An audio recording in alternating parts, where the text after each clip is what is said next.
I have a real special treat for us today. How many remember Brother Joe Riley? Know Brother Joe Riley? This is his son, Brother Dawson Riley.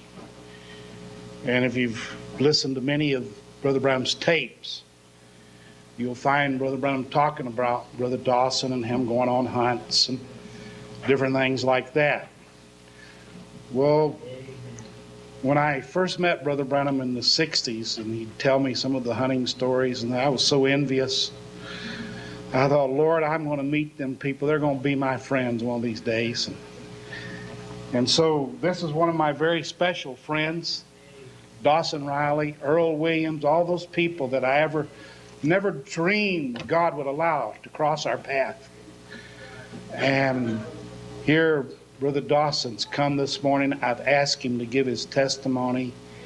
He's not a minister, but it took a little pressure, not a whole lot, you know. I don't know if Dawson's ever done this. Have you ever done this before? Not many times. He's my type of man. He loves hunting and he loves the wilderness. And so I'm going to turn the service over to him, and I want him to take the whole service. I want it videoed. Your children are going to hear things. I'm going to hear things that I've not heard before either, of some of the times and how he hunted with Brother Branham and how the Lord had revealed things that would take place and different things like that, to let you know that, and this same God today is amongst us. See, Jesus, the Word, is amongst us. The Word and Spirit. The Word couldn't be here in our hour without the Spirit being with it, because they're one. The Word and Spirit are one. So it's a real pleasure to have him come by. My mind and heart has been on him for the last month, and I'm trying to get numbers to call him, and he's been feeling the same way. So I believe once again our steps are directed of the Lord. And so at this time, I want to turn the service to Brother Dawson Riley and let him come and share his testimony. And I know you're going to leave here blessed. By the way, Brother Dawson's only a couple of years younger than me. He may look younger than what he is. He's 62. I'm 64. And a miraculous miracle God did in his body, healed him of cancer on his ear, just because he believed the Word of God.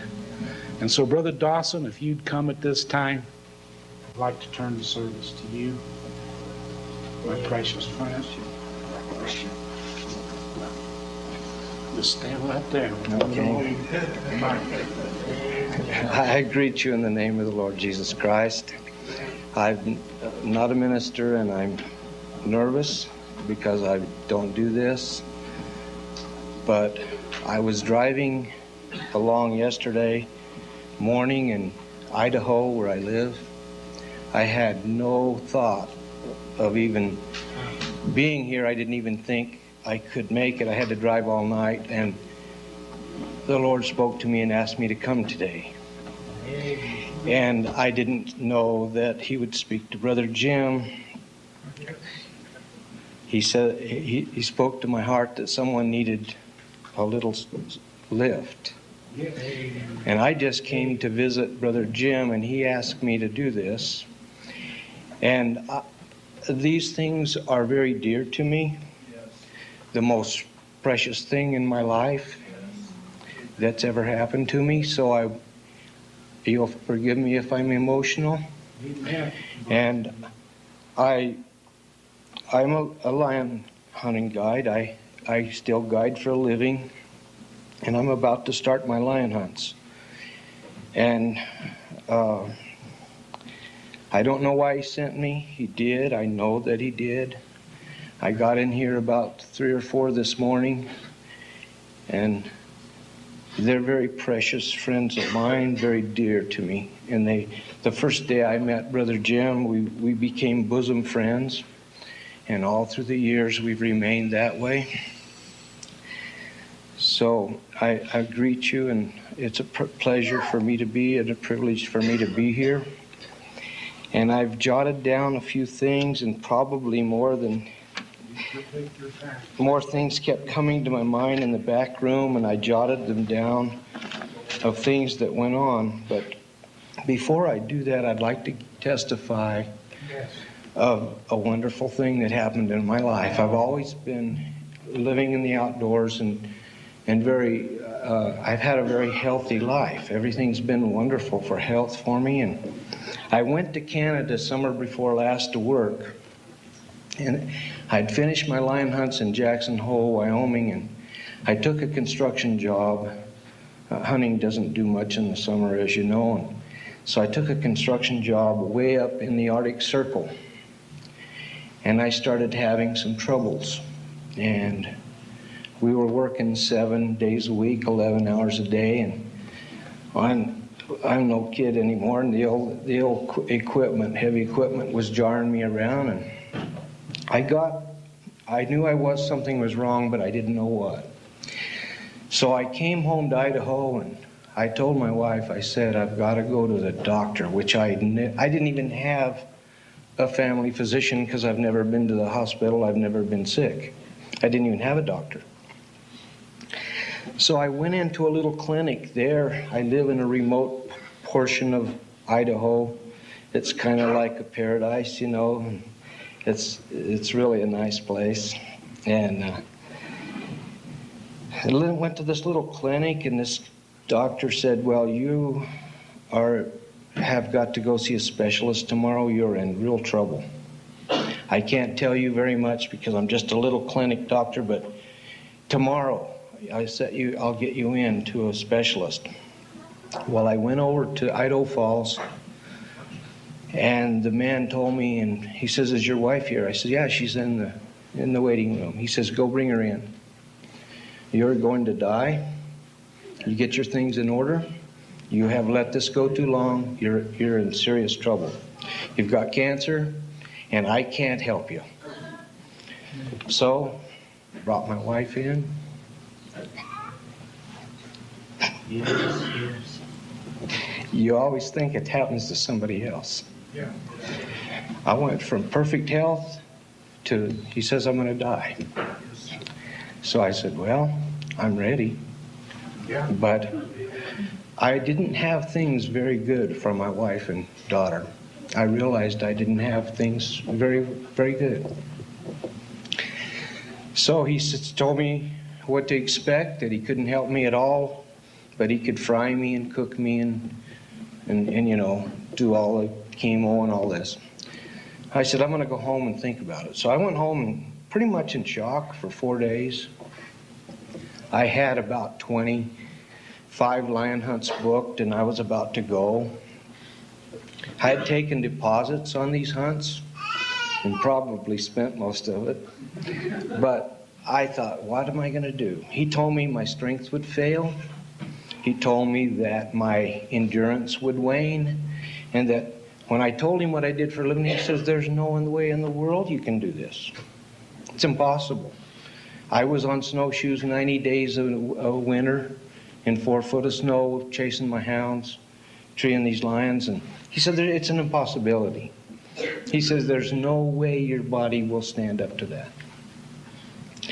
So I went home, and 4 days, I just walked. I paced. And I told my wife, I said, I'm going to go to camp. If I die, you'll know I died doing what I love to do. I don't feel like I'm going to die. And so he prescribed these treatments, and they were horrible. If I told you what he told me he wanted to do, I mean, it was shocking to me, you know. So I went home and got ready. I started getting ready to go to Jackson Hole to start up on the Hoback to start my hunts.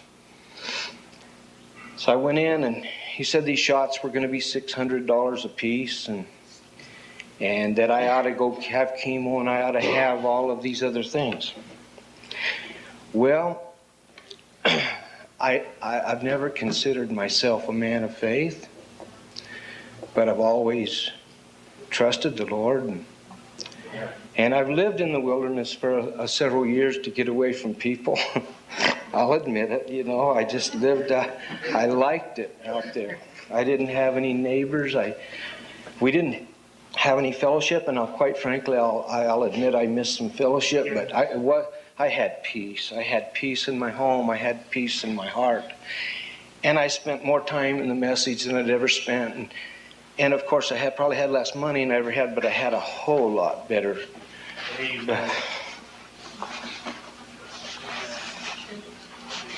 Everything was better. So I told her that I was going to trust the Lord and that I wasn't going to have any treatments. I went in to see him, and I had my ear frostbit, and it was very angry, and I think I got it frostbit about 4 times. It's 30, 40 below up at Jackson where I hunt, and I ride a mule until the snow gets too deep, and then I get it on a snow machine. So I got it frostbit, and every time I did, a little more flesh would slough off the cartilage, and pretty soon he said, it won't heal, you haven't got anything to heal. So he says, we're going to have to cut that off, probably about half of it. And I said, well, just whack it off. I said, I'd do it with my knife, I could reach it, but I said, I don't know how to, I can't see good enough, so just go ahead and cut it off. And he said, all right. So he had his nurse take some pictures of it. And it was very big, and I told him, just give me the Spock look, you know. I said, that'd be all right. You know, I never. So anyway, he says, let me. He scheduled me in for surgery about 6 weeks, maybe five. Well, I told my wife, I said, you know, I was in camp. She was at home, and she said, what are you going to do? I said, well, I'll have to catch my lion early. I have 5-day hunts. I book a hunter for 5 days, and if I can catch him early in the hunt, then I get a day or 2 off.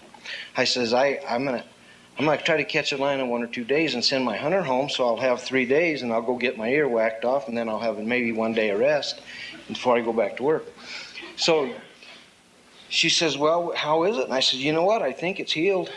It's getting better every day, and I'm not bleeding on my pillow like I was. I think I'm getting healed. And so I said, you know, if it's healing here, it's healing in here. You know, I had prostate real bad, you know. And I said, I think I'm getting healed already. And so when I went in for the surgery, he said, something's wrong. I said, no, something's right. He said, look at the nurse, bring me those pictures. Well, they showed this big angry deal, and here it's a little thing like a dime. He said, cancer doesn't heal. And he said, something's different. He said, it's better than when you came in here. I said, yes, sir, it is. And I told him that I'd been praying. So he went ahead, and he didn't, as you can see, my ear didn't get whacked off, and there's no cancer there.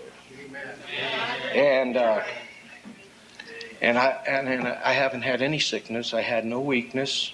I had the best lion season I had ever had in my life since 1963. I filled 28 hunters, one every 5 days.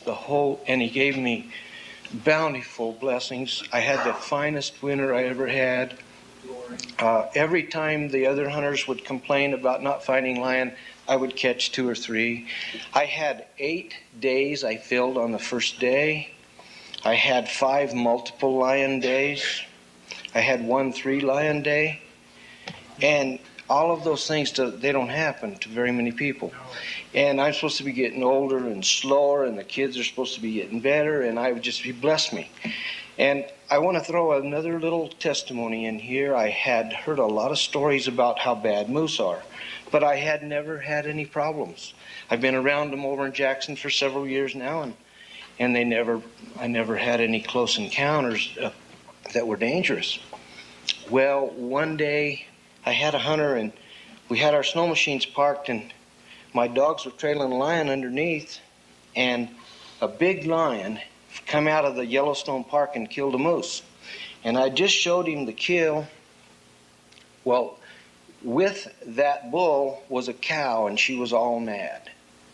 and she had her mane all down, had her head down, and she just started lowing and coming up there. And this guy said, "What are we going to do?" I says, "We're probably going to get in trouble."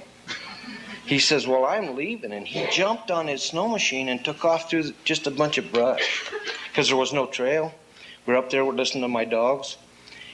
And so when he left, I was standing between him. It left me exposed. And I'm in 4 feet of snow. I took one step and I went up to here. I couldn't move. And all these thoughts came through my mind. I said, well, this is how you got it. You always wondered, this is it. I mean, I had nothing. I had no protection. I had and she came. And she was about 18 inches away, still coming full. And that guy realized he had left me in a bind, and he turned around, and he came back, and he ran his machine against her side and ran over my leg. And it took the cow about 4 feet past me, and then I grabbed a little limb, and she went on. I know, all I did is I just uttered the Lord, "Help me, Lord, I'm in trouble." Yes. Right. And so I knew he saved me. I knew it. Yes. Because she was 1,500 pounds right here, and I'm to here, and her head's this far from me. I knew. So about 2 days later, I was going down the trail, and I thought, this would be a terrible place to meet a moose. And I went around the corner, and there was a moose and a calf. And I was in a narrow, winding trail. And there was no place for me to go and no place for her to go.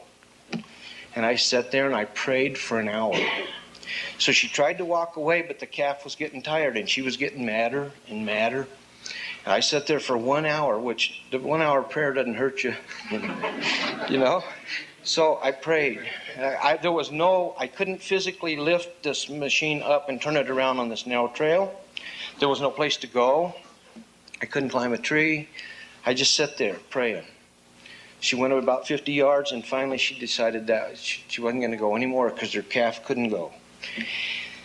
So she sat there lowing at me and throwing her mane down, and I thought, well, I got in trouble again, you know, and I just prayed. And so she left about 50 yards, and I moved up about 50 yards. Finally, the calf, for some reason, got off the trail, and she turned her head down and was looking off.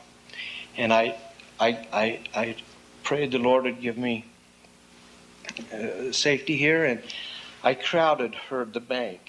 And I think I hit her with my forearm, and she could have kicked my head off, but she didn't. I got on by, so I knew again. And these are just a few of the things. One time I got stuck in a real bad avalanche, and I couldn't get me or my machine out, and the avalanche had covered us up. And I knew it wouldn't go, and I knew I couldn't dig it out without sliding. So if I created the void to get my machine out, I was going to let this above me slide down and smother me. And I sit there thinking about everything I could do. And I thought, well,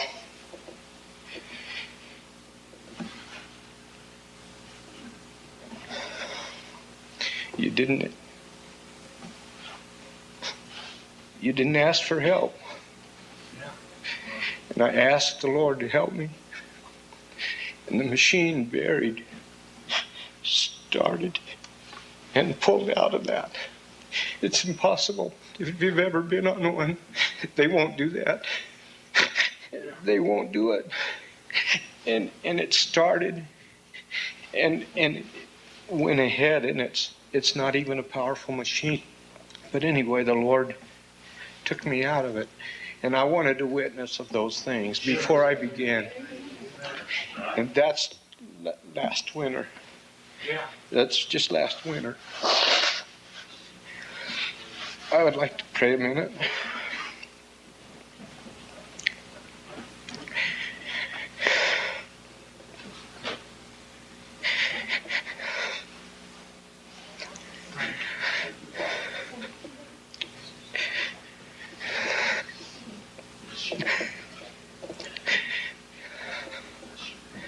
Our kind, gracious Heavenly Father, I thank you, Lord, for all your blessings. We're so unworthy, Lord. I ask, Lord, as I attempt to give witness of those things that I've seen and heard about Brother Branham, that you'll bring the things to my memory that are pleasing to you. May they be accurate, Lord. It's been a long time. Help me, Lord Jesus, that I may say the right thing. And if you sent me here, as I believe you did, may your purpose be accomplished. And Lord, bring those things to my memory accurately that I have need to say this morning.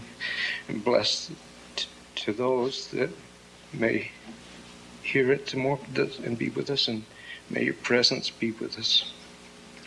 Forgive us for our shortcomings. Be with us throughout this day.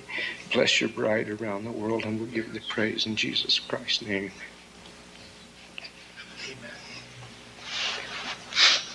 I apologize. It's okay. I have some notes here I want to refer to, and I'm not a speaker, and I will blunder around here, but if you'll bear with me, maybe I can bring up some of these things here and give witness. I first met Brother Branham when I was 7 years old. I didn't meet him, I was in my first meeting when I was 7 years old, and we're in Baldwin Park, California. The year was 1947. We came and sat toward the rear of the building. My grandmother was in Arkansas. She was a Pentecostal lady and a real Christian, and she had lived her life raising 14 children. My mother was 7 girls and 7 boys. And she had heard of, she couldn't go because she had so many children. She couldn't go to the meetings in Arkansas at the time, in Russellville. So she heard a lot of her friends. And so she sent word to my dad and mother in California. Dad got drafted into the Navy, and he had to go work in California. He said, if you ever get a chance to hear this man, some wonderful things happened. So Dad, he had only been a Christian about 2 years, maybe a year and a half. Mother had been a Christian the whole time. And my dad had backslidden and was in the world. And he had just come in and received the baptism of the Holy Ghost in the Pentecostal church. And so they took us to this meeting. And a little girl sat in front of us, and she was maybe a year or two younger than I, and she had horribly crossed eyes, just horribly crossed, and a pretty little girl, and I just had empathy for her in my heart. I thought, oh, the poor little girl. Never did I know she had a prayer card. I didn't know that. I thought, oh, this poor little girl, and she's looking around back over the seat, and they were just very crossed, and so when she went across the platform and came back and she turned around and they were perfectly straight.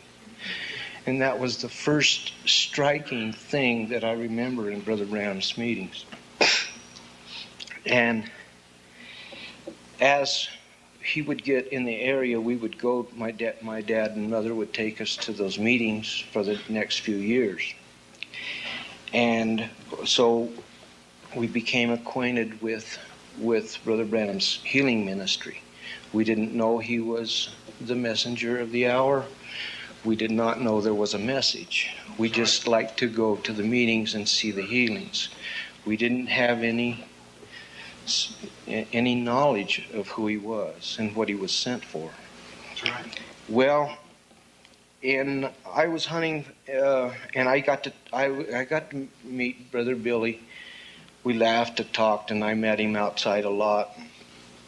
And when we should have been in, really. But anyway, I got to knowing him.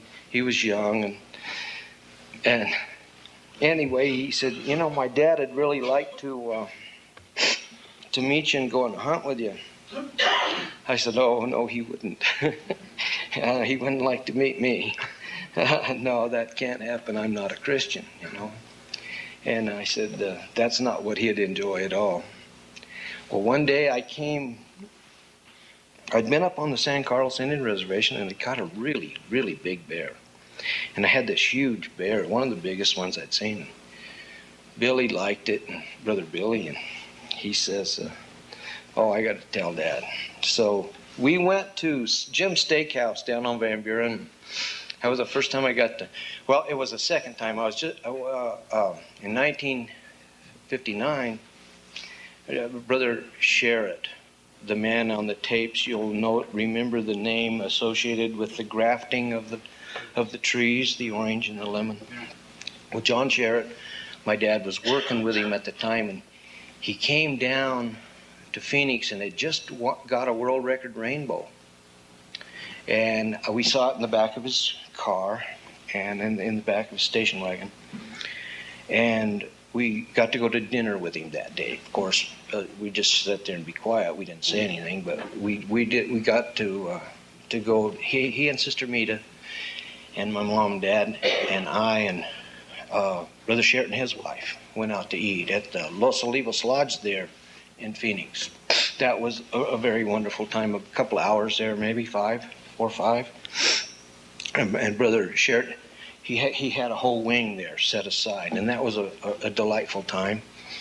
But as far as interfacing with Brother Branham and myself, I did not. I did other than just meet him. And so this time at Jim's Steakhouse is when I met him, and we set up a hunt to go to Strawberry. And quite a few things happened on that hunt. Really, quite a lot of things. But one of the things that happened up there is Brother Billy and I were shooting at 22s, and I became aware of how really superior that Brother Branham could shoot. I always thought, before I met him, I used to think I might shoot a little. I know Jim Ed, he thinks he can shoot too, but he can't. No, and I'm here to testify that I can't. But anyway, he put these he put these empty 22 casings on stumps, and he would just shoot them into oblivion, freehand, offhand, and you just do feats like that. He could strike a match. He could do all these things. Well, anyway, Brother Billy and I were shooting at I don't know if they have them anymore. I can't remember if they do. The old 22 cartridge, they had a red X on them, Super X, so the Winchester. And we were shooting at the X. Well, I think I missed one way, plus or minus a little, and Billy missed the other way. And I don't mean to be disrespectful. I mean Brother Billy. And so Brother Branham said, well, I'll just show you boys how to shoot. And we're just messing around. The hunt was over, and we're just shooting and playing around. And so he said, well, I can do 2 things here. Do you want me to shoot where the X intersects, or do you want me to split your 2 shots? I said, well, it's easy to hit the X, just split our 2 shots. So he took a little time and he shot, and we went down there, and you could have just measured him perfectly. He was exactly between our 2 shots, which put it off center of the X. But he did that type of thing, and it just unbelievable how he could really shoot. I mean, it was gifted, you know. It was beyond regular accuracy. He was just really so.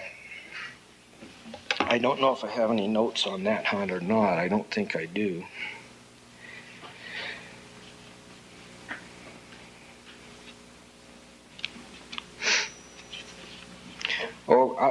One of the first times that first time the 4 of us went, Brother Branham and my father and Brother Billy and I. And after that, all the times except 2. All the other hunts that I was with him, except 2 of them, we were alone, because he did it for one reason, and that was to rest and get away. And of course, I was young and I wasn't a Christian, and the thought came to me many times, I wonder why he puts up with going with me. And I really know why. You know, he would talk, he would be tired from not only the meetings got him tired and worn out, but he had a lot of personal interviews, and they would just wear him out and get his body and his mind tired and weak and worn out, and he wanted to rest. And so he could come up there, and I didn't ask him any spiritual questions because I wasn't spiritual. So he didn't break over into that realm. And he could really tell me hunting stories, and I've been known to tell one or two. And so, you know, I just told hunting stories. I used to hang around with a bunch of government hunters, lion hunters in Utah. So I knew a lot of famous people. Most of them are dead. And but they, at that time, they weren't. And I told him a bunch of stories, and he'd like to tell me about his hunts, which I just loved. I sincerely loved them. Yeah. I mean, I loved his African stories, his Canadian stories, and his squirrel hunts. He could tell me about a squirrel hunt. I had just as much fun as I did an African hunt, you know. But anyway, I realized that he was using it to rest. And another thing I noticed, when he'd be tired, he wouldn't hardly eat when we first. Maybe only half a cup of coffee and part of pick at the food. And after 3 or 4 days, after laughing and sitting up till late at night, he would eat full course meals. But at first, he couldn't even half a piece of toast. He didn't eat much. He was very tired, very worn. And many times, a lot of people will never know how physical and how double tough he was. He would sit up telling me stories till 2 or 3. We'd get up at 4 or 5, and we would walk 30 miles. And I was in my prime. You got to remember, I was young, and I could trot all day. I could trot, literally hit a long trot all day long, up and down. Here he's 49, 50 when I met him, and up to about 56 there. I mean, you know, he could walk a young man into the ground. He was extremely, extremely physical. And yet, he'd be tired and worn out, and he would do these types of things. And it amazed me, his stamina, and how one time, which brings me to mind of a story, maybe I have it in here. I don't know if I do. We were up at Strawberry. No, we were in the control road. Pine. We were at Pine. And we had a bunch of lions in a bunch. There was 3 or 4, and they went everywhere. Dogs went everywhere. Went up to the Boy Scout camp, went up to Milk Ranch Points. They went up on the Pine Creek Trail. And I took off running. And I ran in and that's Manzanita up in there. And if you've ever been in there, Manzanita, you can't see any tracks. There's no... It's heavy, it's thick, you have to crawl through it. You know, Manzanita doesn't bend. You have to do the bending, because it is where it is. And you crawl through that stuff, and it barks you, and it tears your clothing, and it's rough. And then the leaves fall down, and it has a mat of leaves, and you can't track. You can't even tell anything. So I'd gone about, I think it's about 7 miles by the way of the road to a Boy Scout camp. And a lion and the dogs would run through the Boy Scout camp, and they had all the kids in the mess hall. Well, I thought, and my dogs were treed up on this big rim, and I thought, well, I better go back and get Brother Branham, because he don't have any clue where I am, because I've been gone several hours running, and there's no way in the world that he knows, because he can't trail me. Even though he's a good tracker, I knew he was a good tracker, but he couldn't track me. And here I have come through side hills and ridges and brush for 6 or 7 road miles, which is probably 9 or 10 or 11 miles away I went. And so I started going backwards, and I looked way up there, and I saw Brother Branham. He was about 2 miles away, and I thought, man, he's about where I was. And I just sat down, and I watched him, and he walked everywhere I went.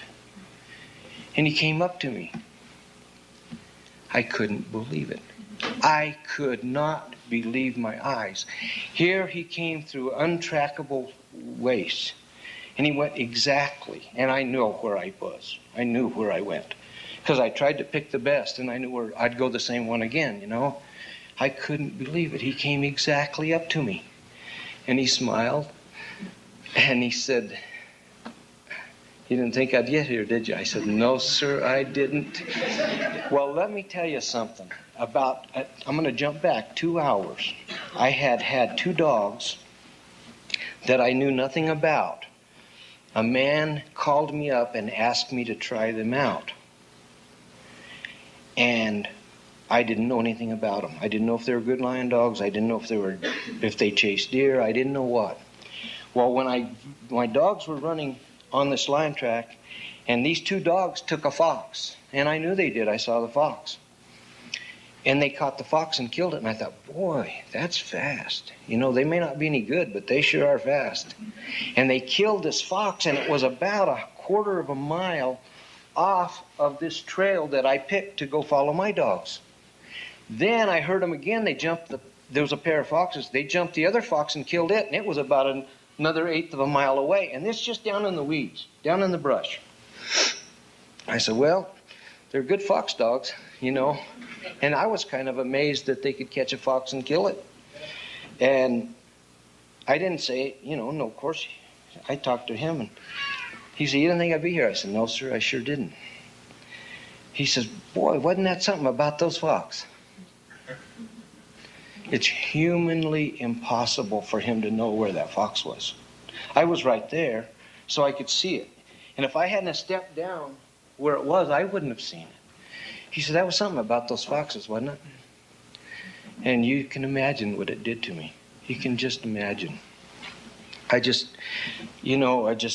tumbled in my mind all day long. Just tumbled over and over.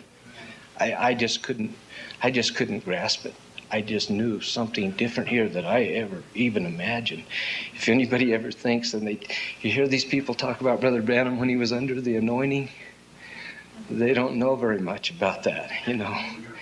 He the Lord was with him all the time. Yeah. All the time. Yes. And he knew a lot of things all the time.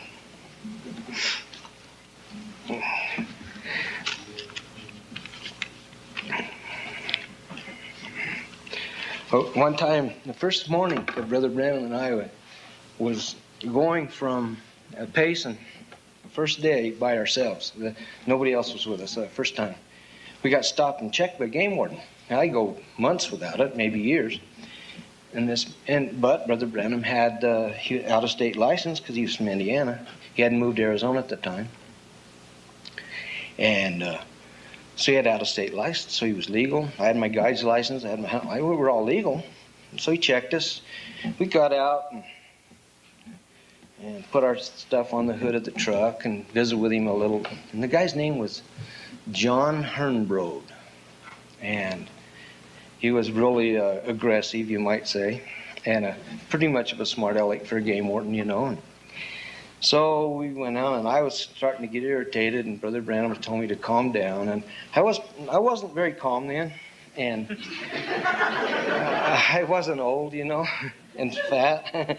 But anyway, he said, telling me to slow down and calm down and be nice. And I was he was harassing us, really, what he was doing. So we went on, and that afternoon, he stopped us again. I said, "You checked us this morning. You know he's from Indiana. You know we got everything. We don't have to show." Brother Branham said, "Just show it to him." I said, "We don't have to do this." He said, "It's just be calm." He says, "How long does it take to show him your license?" I said, "Well, I'm not going to show him it."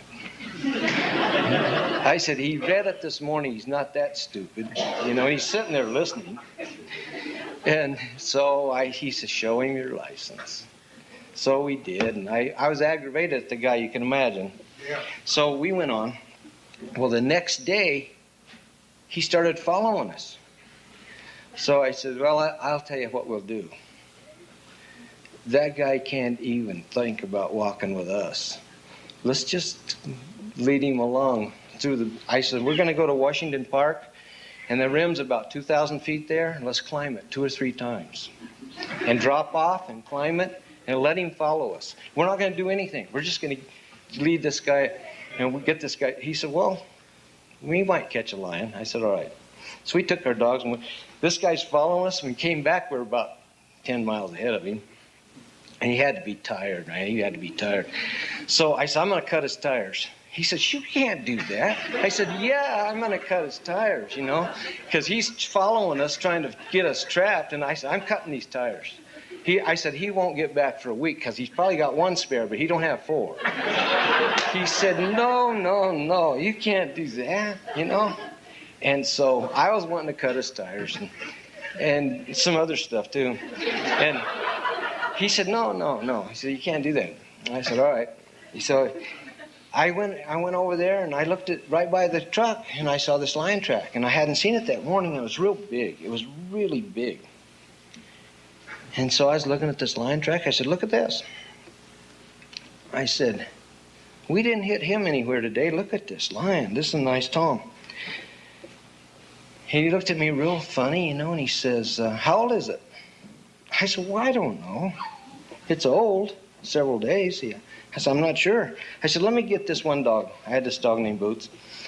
I said, Boots can smell the oldest track of all my dogs. I'll just let him smell it.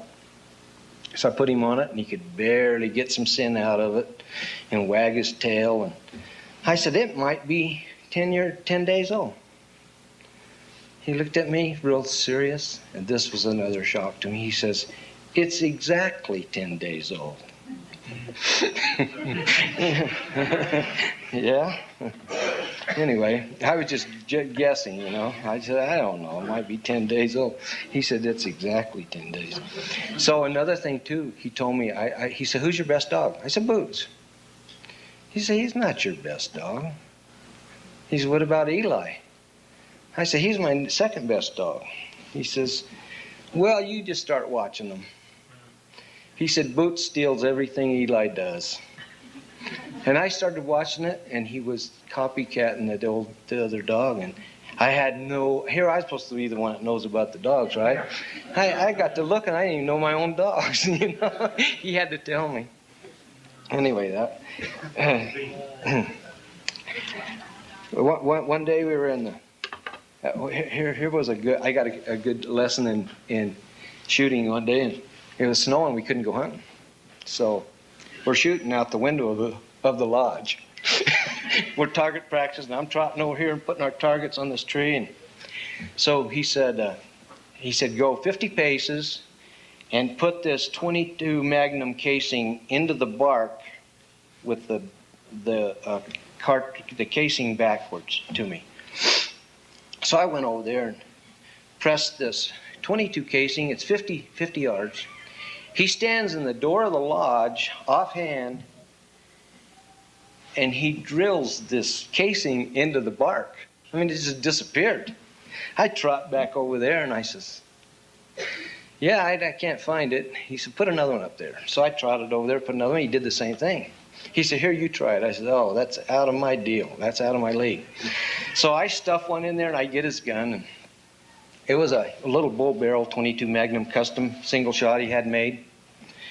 And it would really shoot, you know, for him. So I held up there, and I'm trying my very best to get my best shot. And I got alongside this casing, and I bent it. But it was still there, and the hole was beside it. And I was impressed. I mean, I'll be honest with you. I was impressed that I even touched it, you know. And he walked over there and he says, don't feel bad. I says, I don't feel bad. I feel pretty good. And he was consoling me on my bad shooting, you know. Anyway, yeah, I remember he said, don't feel bad.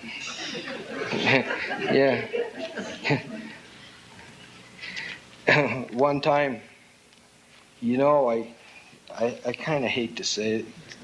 Well, a lot of this I do, but I'm going to because I feel like it. But I do have something in common with Brother Jim Ed. My mama was praying for us boys, my brother and I. We weren't doing too good. We weren't doing very good.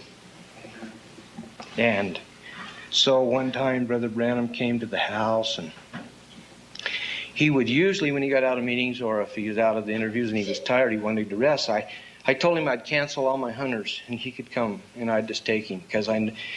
And of course I never charged him any money. I mean, I was just a kid and trying to make a living, but I didn't have any money, but I sure didn't want his money. I can tell you that. I don't care how broke I was, I didn't want a dollar of that. And so I would never take anything. And I was so waiting on the next time to see him that I couldn't hardly wait. Yeah. And I didn't know why necessarily. I just knew I couldn't hardly wait to see him again. So if he called, I said, "No, I don't have any hunters." And I'd say, "You got to go home." He said, "What do you mean go home? I paid you." I said, "You go home, I'll get you later." And I'd just be rude to these guys. I didn't know how to take care of clients, you know. And I say, you got to leave." He said, "What do you mean leave? I'm hunting. I got a 5-day hunt." I said, "No, something's come up. You got to go." Brother Branham say, "Somebody in camp?" I said, "Nope, nobody's here. Come on, hurry."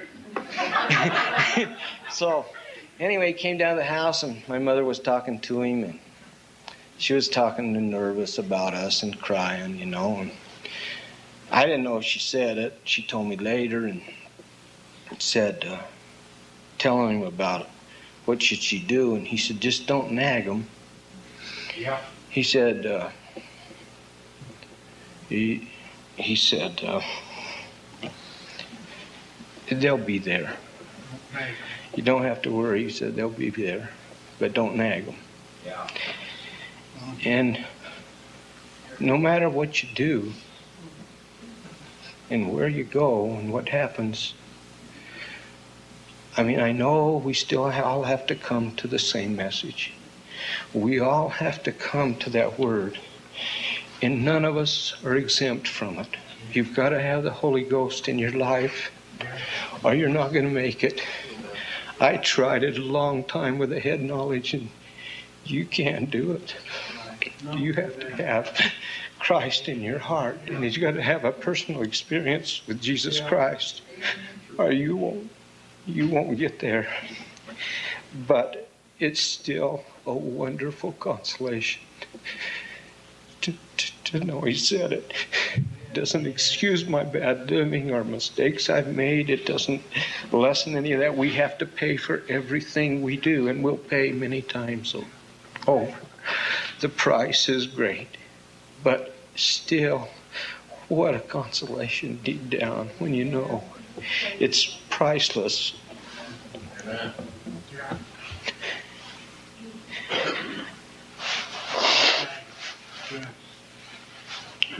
Amen.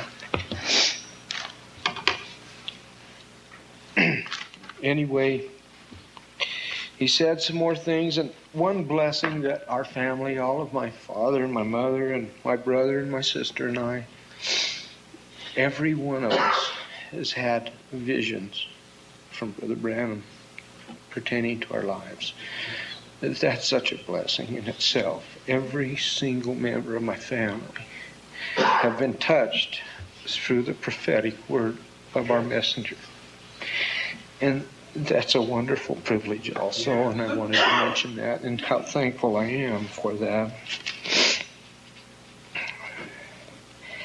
My brother, one time, my brother was going to go and the doctor was going to cut on him for... Go. Am I taking too much time? No. Go. Is he taking too much time? No. All right. There's your answer. But my brother was in the hospital and they were going to cut on him for a hernia. And Brother Branham called me up. And he said, "Look, don't let them cut on your brother. He doesn't even have a hernia. That's nerves." And he was already in the hospital. So I called down there. I said, "Joe, don't let him operate. You don't have a hernia." He said, "What do you mean?" I said, "Brother Branham said, your nerves are doing that." I said, "Don't let them cut on you. You don't even have one." So he went home. My brother went home. And he was supposed to have this operation the next morning. And he told, see, we would have never known. No. We'd have never known. And they wouldn't have told us he didn't have one. No, they wouldn't. You know, they wouldn't have told us. They covered it up. And it wouldn't have done one thing, you know. But anyway, he told him that. And I'm not going to get into my sisters. That he did give a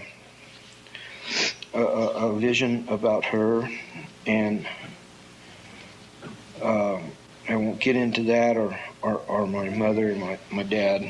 But another time, this is kind of interesting to me. There was a trio. And there was a mother and two daughters, and they were all old maids living way out by Wickenburg, Morristown. They lived out by Castle Hot Springs. That's where it is. They lived way out, and they were really primitive women. They were nice, and they sang bluegrass. And one of them played a dobro, and one a mandolin, and one a guitar, and they could really sing good. I mean, they could sing good if you like that kind of music, and I did. Well, Brother Branham said, hey, you know where they live? I said, yeah, they don't have a telephone. They don't even have any electric. I said, I can tell you right now, they don't have a telephone. They don't even have power, you know. He said, can you get them? I said, yeah, it's not very far. I'll go get them. He said, well, I want them to sing at the Christian businessmen's deal at the Ramada, because those businessmen women don't like them, and they won't have them call on them. So what you do, you have them over here in the wing, and I'll call on them. I said, all right. So I go out their house, and I said, you guys, Brother Branham wants you to sing. And I'll tell you what song it is. He mentions it on tape several times, and I'll think of it in a minute. I'd like to talk it over. Okay, that's who was singing it. That's who they did it. So I went out there, and they were kind of country, you know, and they dressed pretty, kind of like me, you know, pretty plain. I started to apologize this morning about how I dressed, but that'd be hypocritical, because the clothes I got home are the same. Anyway. Yeah, I don't really look. But anyway, so I went and got these ladies, and I like to hear them sing too. And so I got them over there in the wing. So Brother Branham goes out, and he said, before I speak this morning, I want to have some people sing. And here they come out. These old ta-ta women were just eyes rolled back, and they looked, oh no, yeah. But anyway, they came out and sang. It was good. So after he spoke, he was in the wing, and my brother and I, we were standing there, and my brother always remembers this. This is why I'm relating it. It's because it was so striking to my brother. Because that morning they had a lot of emotions and manifestations, and a lot of tongues and interpretations. And my brother and I were standing there, and he said, remember, he said, salvation only comes from the Word, not all these manifestations. And my brother has never forgotten, nor I have never forgotten that. It was simple. At that time, we've heard it over and over now, but at that time we hadn't heard that like that, you know. I mean, it was striking to us. Well, now, if you read a lot, hear a lot of tapes, you hear that a lot, but we didn't hear that a lot, you know. And that was still when they believed in initial evidence and everything else, you know. He said that salvation just comes from the Word, and that alone. He said, and not manifestations. He said you can't, and he said you can't put any importance on that. It's kind of the way he put that. One time, I was up in Utah with Brother Branham. This friend of mine had just lost a child, and he's needing some money, and he needed the money for the funeral. So he called me up, and so I was going to help him.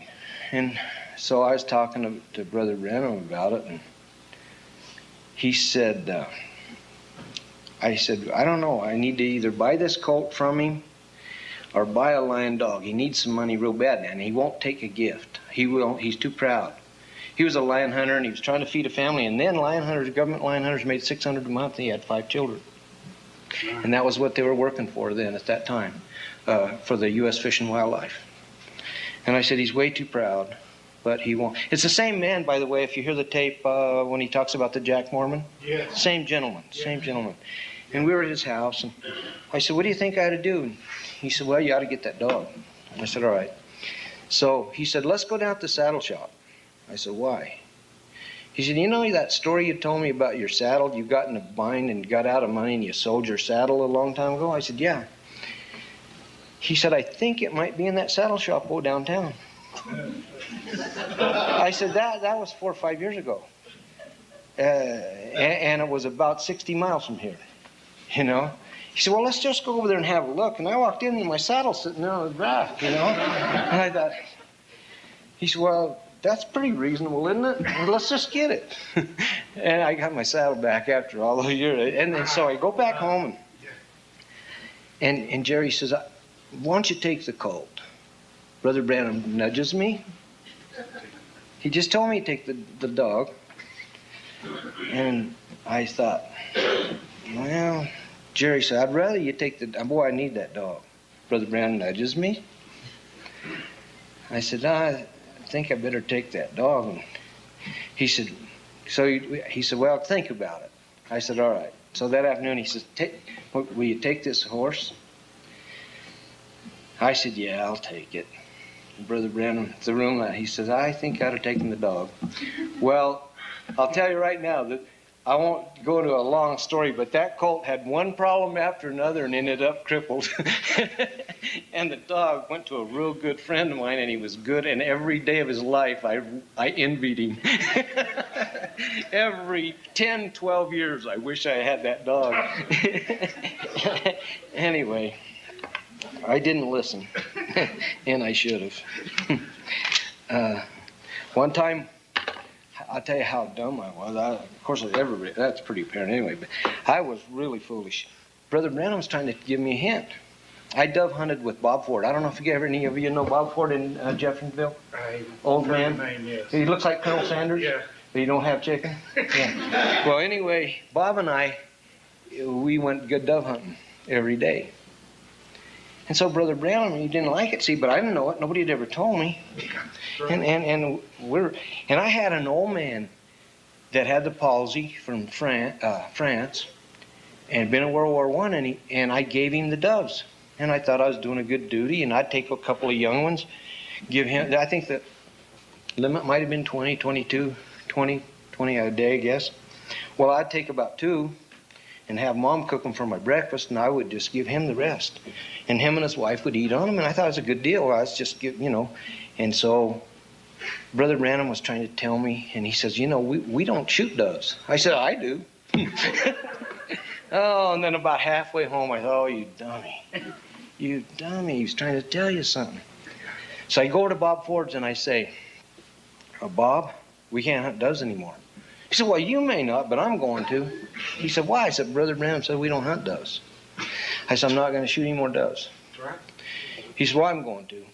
I said, okay, because he's stubborn as I was, and kind of cantankerous and everything. And so, he was. Yeah, he was. I mean, he's not now. He's in the message and everything now, but he was kind of raunchy then. I remember he used to get after people with shovels and knives and stuff. He was pretty mean. But anyway, he said, well, I'm not quitting. So when I saw Brother Brown, I said, man, I said, I'm really sorry. I didn't understand what you're trying to tell me about the doves. I won't shoot anymore. He said, oh, yeah. He said, and he was telling me about the Holy Spirit's like a dove. Yeah. So we're standing out there, and he said, it's like you got this dove on your shoulder, and if you do something, the Holy Spirit's sensitive, and if you offend it, he'll fly up on this little limb, but he won't be far. Yeah. But then you get everything right, and he'll come back. And he went just like this. And so I didn't realize he was trying to tell me that the representative of the Holy Spirit, and here I'm just blazing away at him, So I couldn't wait to tell my dad. And so Dad, he was too tight to buy the shells, so he didn't have to worry. He won't buy any shotgun shells, they're too high. But anyway, I was going to tell Dad, just in case he did, break loose with a few shekels. I was going to tell him we can't do it, And so I was standing, Dad had a trailer park in South Phoenix at the time, and we're standing outside working on something. And I said, Dad, Brother Branham, and I was telling my dad this story. I said, Brother Branham was telling me about not shooting doves, and I said, I just blustered right over, well, I do. And then I had to apologize, and then I said, here's what he was telling me. Well, and please, brothers and sisters, I of all people, I won't try to make something of myself. Please don't misunderstand me. I'm just witnessing what happened. And I'm not trying to be something, because I know I'm not. But I was telling my dad this story.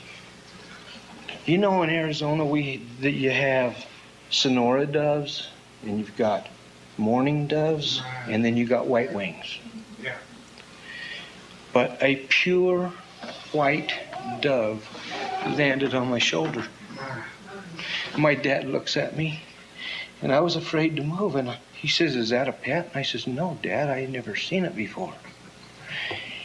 And it flew up to a limb. And he says, my. And it flew back and landed on my shoulder. He said, what's the deal? I said, I don't know. I don't know. And then it flew away. And, I don't think we talked about it for about 12 years or 15. My dad says, do you ever remember that white dove? He said, did you ever think about that? I said, I think about it quite a bit, Dad. Yeah. But anyway, sometimes, we can be blustering through and not be sensitive enough for things, Yeah. I was pretty bad about that, and it made you think how callous we can be, and how thoughtless. Right.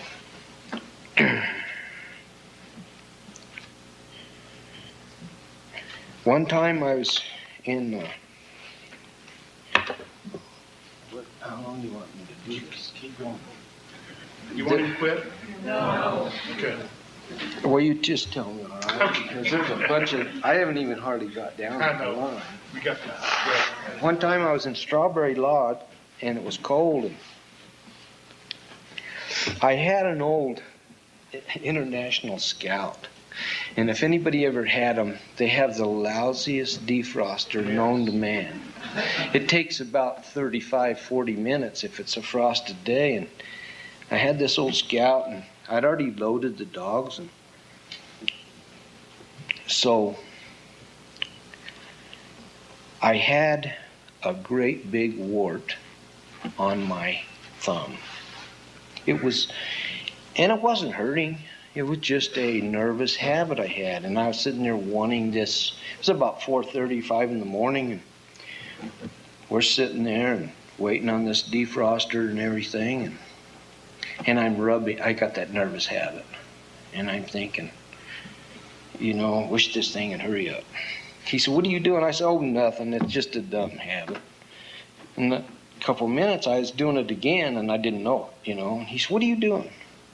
I said, nothing. And the third time he reached over and he took my thumb like that. That's all he did. He didn't say one word. When he took his hand off, I didn't have a wart there. And it's been a slick, and I never had it. It never came back, and there's no scar there either. It was just gone.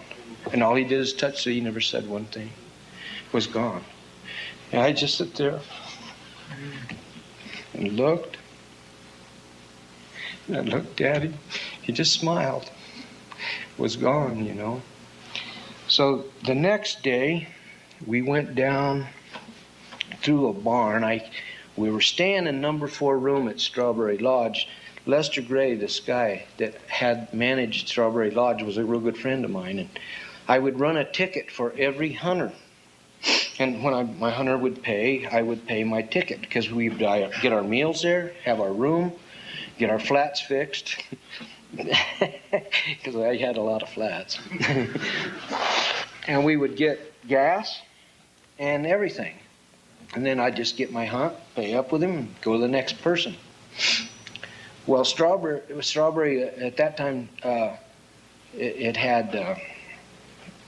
he had a barn down below, and I kept my dogs in the straw. So when I went by this one dog I had, he was an Airedale dog named Hobo. He was begging to go, and he'd been real sick, and he was passing blood, and I knew he was weak, and he couldn't eat, and I thought he was going to die, and I'd always let him go. But that day he begged to go, and I said, you can't go today. And he cried a real pitiful cry, and I walked on by, and Brother Branham stopped by him. He just stopped.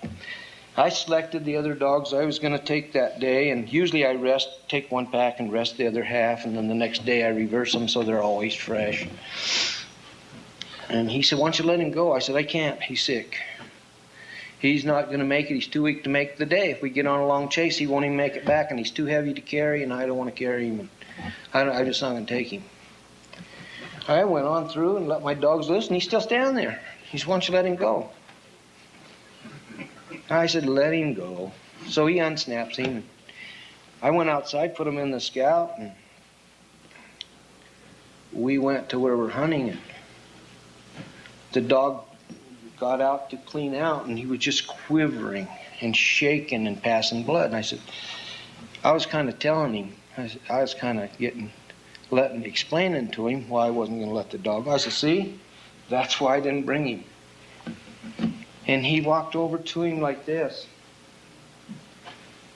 And he put his hand right over his hips. And he didn't say anything. And he said he'll be all right. And that dog, he was 5. That dog lived when he was 11.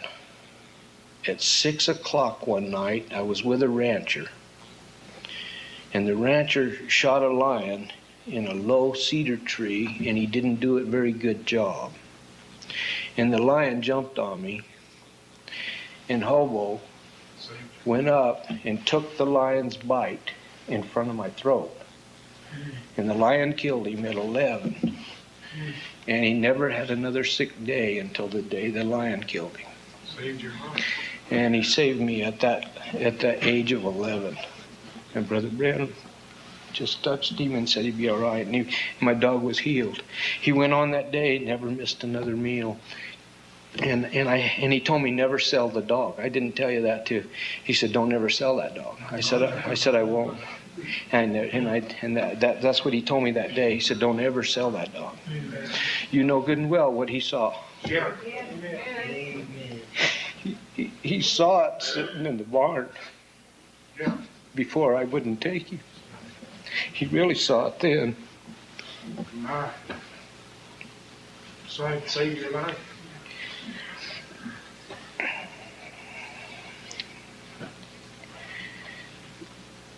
One time, one of the 2 times, other than that first time I told you, the only 2 times that anybody else went was once with Alan Mosley and once with Welch Evans.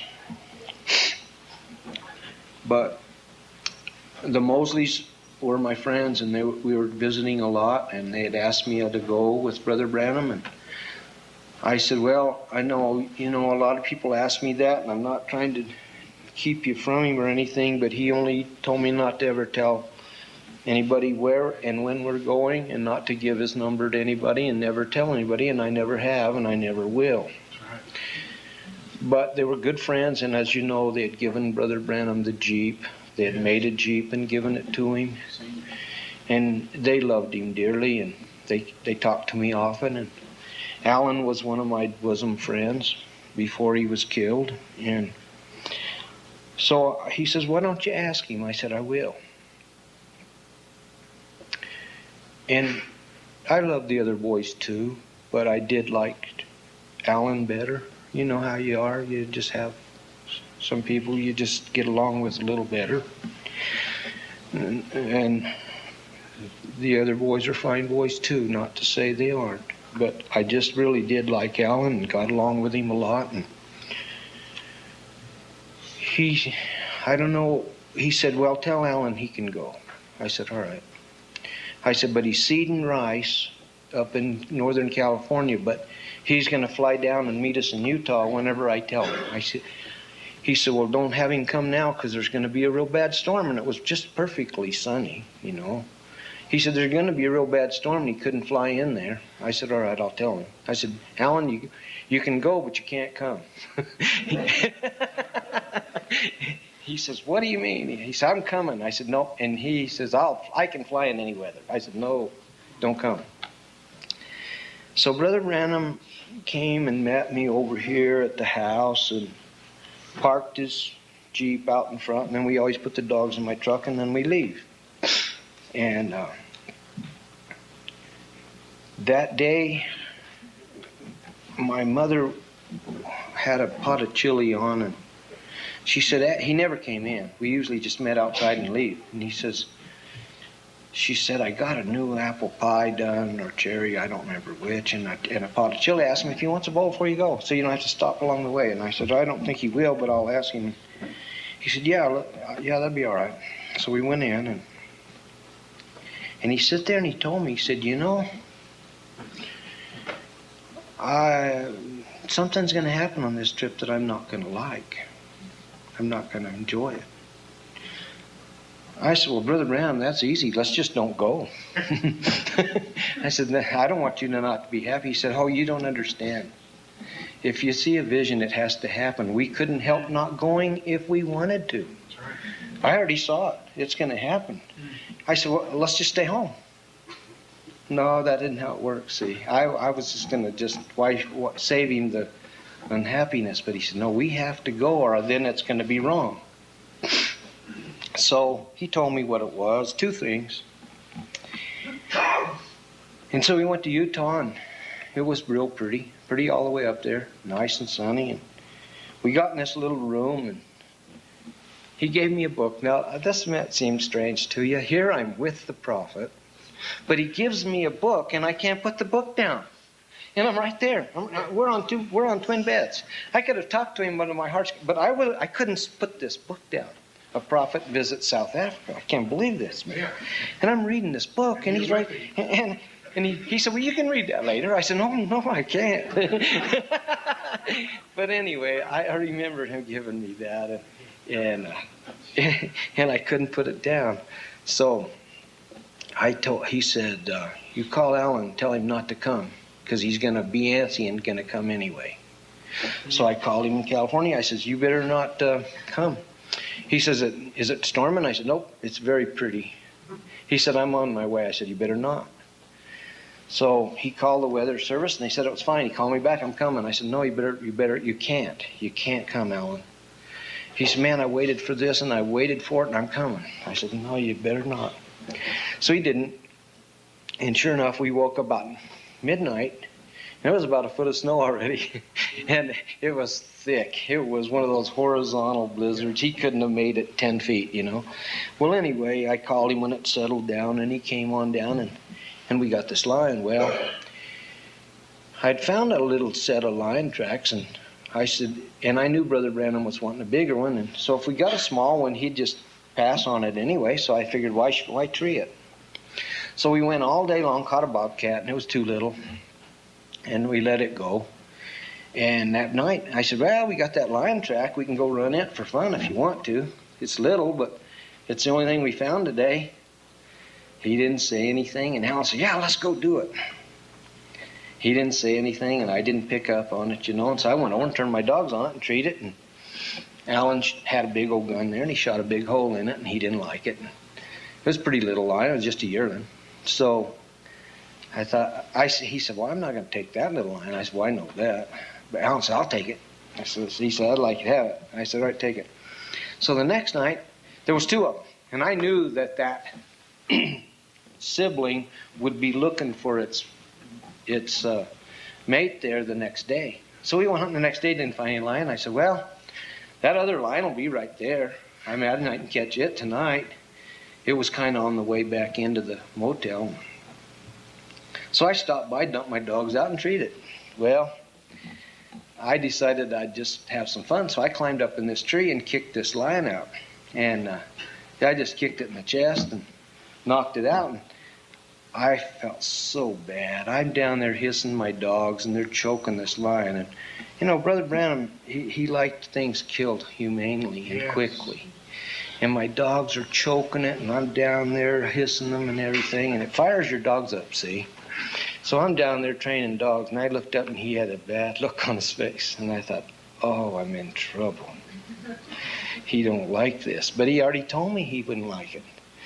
And I'm down there letting him choke this lion, and I couldn't get him off then. As you know, you can't undo it. It's already a big mess. It's a big wreck. You know, what could I do? I couldn't undo it. I just had to take my medicine, you know. I thought, oh, man, he's mad at me, you know. Anyway, so I just goofed up. But anyway, they killed that lion. So I realized he didn't like it. And he told me later, he said, I like them killed where they don't suffer, you know. Just if you're going to kill something, kill it, you know. Don't do that. He said, that thing choked for 20 or 30 minutes, and you were liking it. I said, yeah, I know. I'm sorry, you know. Anyway, so he kind of got after me about that deal. So I learned about that. And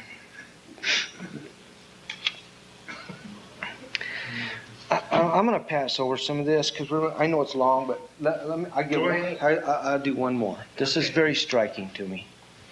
In 1965, the construction strike hit here in Arizona, and my brother and I were working road construction, and we're out of work, and I got a chance to go to Oregon to hunt bear for the Forest Service, so I just went up there and hunted bear, and somebody has to do it, you know. And so I went up there and killing these bear out of the fur forest, and I had missed Brother Branham because, see, it's a first period of a long time that I didn't get to be with him. And I've been up there all summer, and I want to describe this situation, and you'll see why it's so striking to me. My brother was married. I was single. My brother had a wife and a daughter. And they had a little house in Gresham, Oregon, between Gresham and Mount Hood. And I had my dogs tied under some pear trees, and they had a lean-to on the back, which was kind of my way, you know. And I lived in this utility lean-to. I had a cot, and, you know, what else do you need, you know?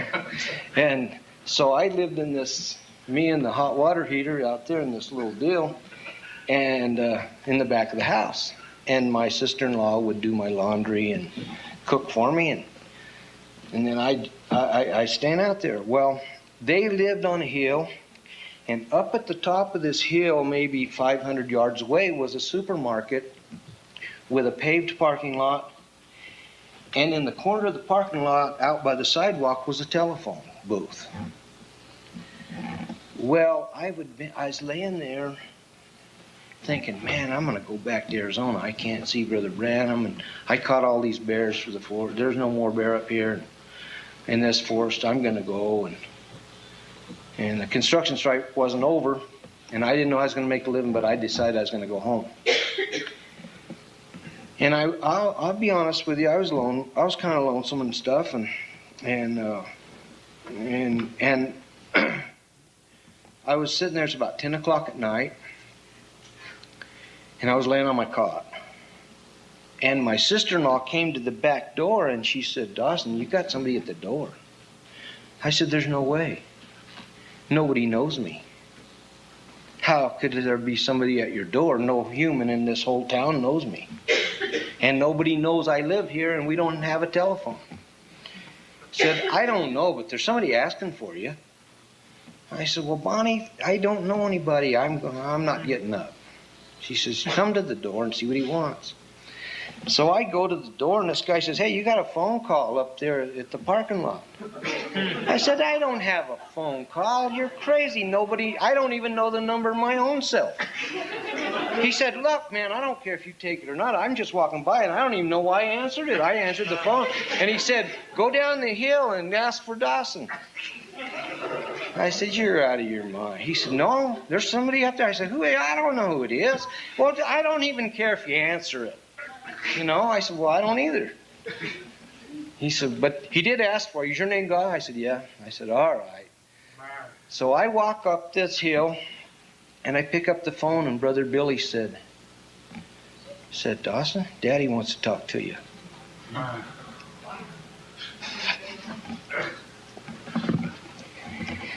And he said, how you doing? I said, pretty good. He says, no, you're not.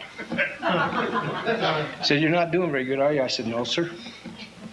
He said, I was on my way to Canada, and I thought you needed a little cheering up. He said, why don't you meet me down there, and let's go on another hunt pretty soon when I get back from Canada. I said, okay, sir, I will.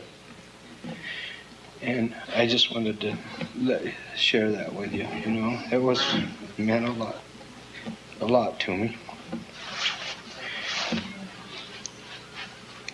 Yeah. Well, I got 2 more pages. I don't even bother about that. That's enough time, my friend. I'm sorry I took that. No, don't be sorry. Well, it's a privilege being here with you, and I hope maybe somebody got something that would help you. And you pray for me, and I'm going to start my next season, and I obviously need a lot of prayer. So I'd covet your prayers, and God bless you very much. Good to see you.